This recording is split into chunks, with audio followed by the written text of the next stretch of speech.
Students, today we are going to read a story by the master of short stories himself. His name is Hector Hugh Munro. He's also known as his pen name is Saki, and he's known for his suspense and amazing endings. Endings in his stories are absolutely wonderful. Hector Hugh Munro, he was born on 18 December 1870 and he lived till November 1916. He is better known as Saki, his pen name. As I mentioned earlier, also many authors had different pen names by which they were known. They would not use their real name. He was a British writer. He was very witty and mischievous and sometimes macabre. What is that? That is sad and very emotional and something that finds the bad things in the society and shows them. Okay, so that kind of writing he's had, and he's also known, as I said, master of the short stories, and we are going to read a short story by him today. He is many times compared to O. Henry. You've read stories by O. Henry also, and Dorothy Parker. Now let's see some of his pictures. These are some of the books that were bestsellers and very famous. The one that you're going to read is The Open Window. This is the short story that you're going to read, The Open Window. I'm also sending you a video. This story has had many interpretations. It has been put in theaters. Many movies have been made on this story. So there are lots of interpretations. I'm sending you one wonderful video which you'll see and enjoy. It's just like seeing a movie. Okay, these are some of his books. Then this is Saki himself, and when he was a young boy.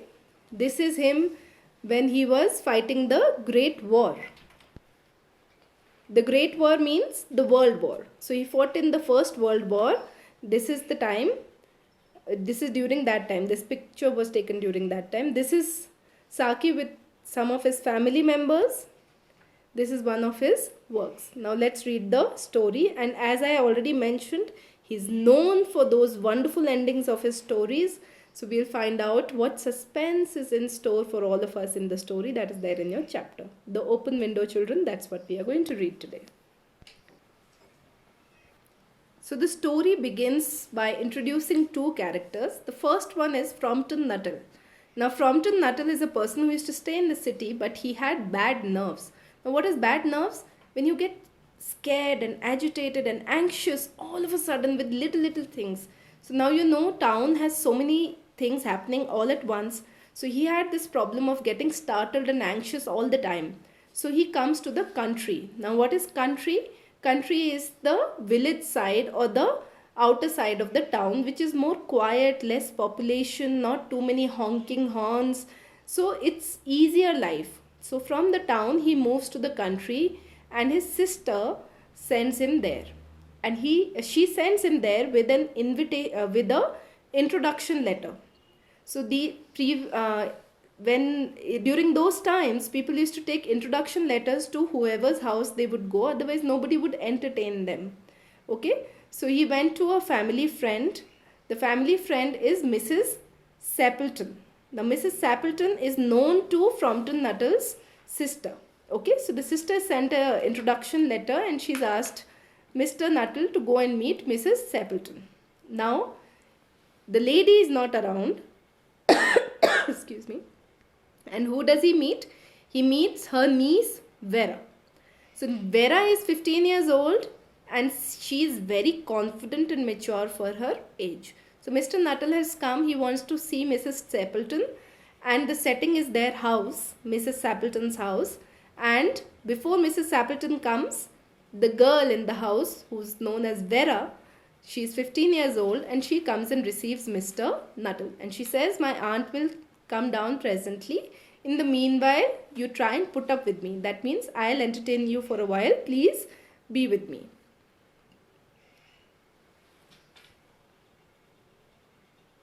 So when he was preparing to come to this rural retreat, Frompton's sister had said to him, I know how it will be. You will bury yourself down there and not speak to a living soul, and your nerves will be worse than ever from moping. What is moping? Being sad. So his sister didn't want him to be alone. I'm giving you letters of introduction to all the people I know there. Some of them, as far as I can remember, were quite nice. So the sister says, go and meet people, be around, don't be alone, otherwise you will have the problem that you are anyways facing. Privately, he doubted more than ever whether these formal visits of a succession of total strangers would do much towards helping him cure his nerves. So he's thinking, how is it going to help me? I'm going to meet total strangers, and how is it going to be better for me? Because if a person is very anxious and the person is nervous in nature, how is it going to help him if he meets strangers? Do you think it will help him? Let's find out. I wonder whether Mrs. Sappleton comes into what my sister calls the nice division. So the sister has said that there are few nice people in the country, go meet them. So he's hoping that Mrs. Sappleton is one of those nice ones. And he's thinking if she's married or widowed, he doesn't know anything about her. Okay? So he's just going there for the first time with the letter of introduction and doesn't know anything about Mrs. Sappleton or her family. So now they are having a conversation. The niece, Mrs. Appleton's niece Vera, and Mr. Nuttall. So she asked, do you know many of the people around here? So he says, hardly a soul. My sister was saying, used to stay here 4 years ago, and she gave me letters of introduction. Then you know practically nothing about my aunt. So the girl is trying to find out how much does Mr. Nuttall know about her aunt. So he says, only her name and address. Her great tragedy happened just 3 years ago. So now the niece is trying to fill him up. She's trying to tell him of the things that he doesn't know about the aunt, and she's trying to make him aware. So she's telling Mr. Nuttall that there was a tragedy that happened 3 years ago, and my aunt still lives in that tragedy. So Mr. Nuttall says, what tragedy? What tragedy can happen in these places? So the little girl says, you may wonder why we keep that window wide open on an October afternoon. Octobers are generally windy. So she says, you must be thinking that they have a huge French window. French windows are big in size. You can walk in and out many a times. So they've left this French window open, and she says, you must be wondering why the window is open. So he says, it's quite warm for the time of the year, but has that window got anything to do with the tragedy? So he says, I don't understand what is the relevance of the window and the tragedy. So she says, out through that window, from that window, 3 years back. So the niece is telling Mr. Nuttall that 3 years back from that window, Mrs. Sappleton's husband, that would be Mr. Sappleton, and her 2 younger brothers went for shooting, and they never came back. So the aunt is in trauma. Sometimes when something bad happens to you, you try to find a sign of hope. So for the aunt, this open window is a sign of hope. Okay? So she's left this window open in the hope that all 3 of them will come back someday. So the niece is saying 3 years back they went for shooting and they've never come back, but my aunt still keeps the window open in the hope that they would come back someday. Poor aunt always thinks that they will come back someday. They and the little brown spaniel. So they had a small dog also, a spaniel that was lost with them, and walking at that window just as they used to do. So she's telling now, Mr. Nuttall, that my aunt is in a terrible state and she's faced this tragedy, and for 3 years she's lost 3 very important people of her life and she's waiting for them.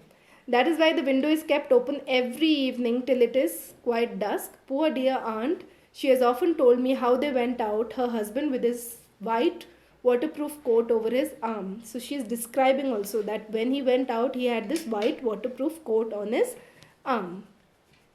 So Mr. Nuttall has just come. He doesn't know anything about the lady, and this little girl is telling him about the tragedy. Here the child's voice lost its self-possessed note and became flatteringly human. So she's got that voice modulation also. As she's telling the story to Mr. Nuttall, she's also showing that emotion of sorrow and grief that the aunt must be facing. Do you know, sometimes on still quiet evenings like this, I almost get a creepy feeling. So she's saying, I get that creepy feeling that 3 years later, what if they come back? Oh, she's trying to give that creepy feeling to Mr. Nuttall also. She broke off with a little shudder. So she shuddered. Sometimes a little shudder is what? Your body shaking without your permission, basically, involuntary action. So she shudders and It was a relief to Frompton when the aunt bustled into the room because he didn't want to listen to that tragedy. You think he wanted to listen to it? No. So the aunt has come into the room finally, and the niece, where I was telling Mr. Nuttall about the tragedy that the aunt faced 3 years back. But she's also told him that the aunt has never recovered from the tragedy. So she comes in the room, the aunt apologizes for being late. She comes and she says, I hope Vera has been amusing you. So she says, I hope she was giving you good company. And then she says, I hope you don't mind the open window. My husband and brothers will be home directly from shooting. And they always come in this way. They've been out for snipe in the marshes today. And they'll make a fine mess if they come through the main door. So why does she leave the window open? Because if they come through the main door, they will ruin all the carpets.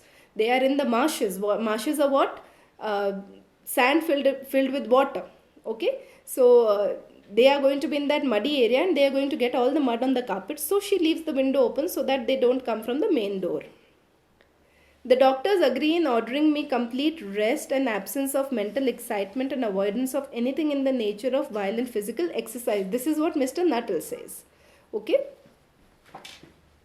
And all of a sudden, the lady says, here they are at last, just in time for tea. Who's come? The three who'd not come for 3 years.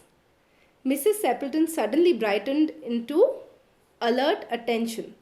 So now imagine Mr. Nuttall, the one who anyways is very anxious and nervous.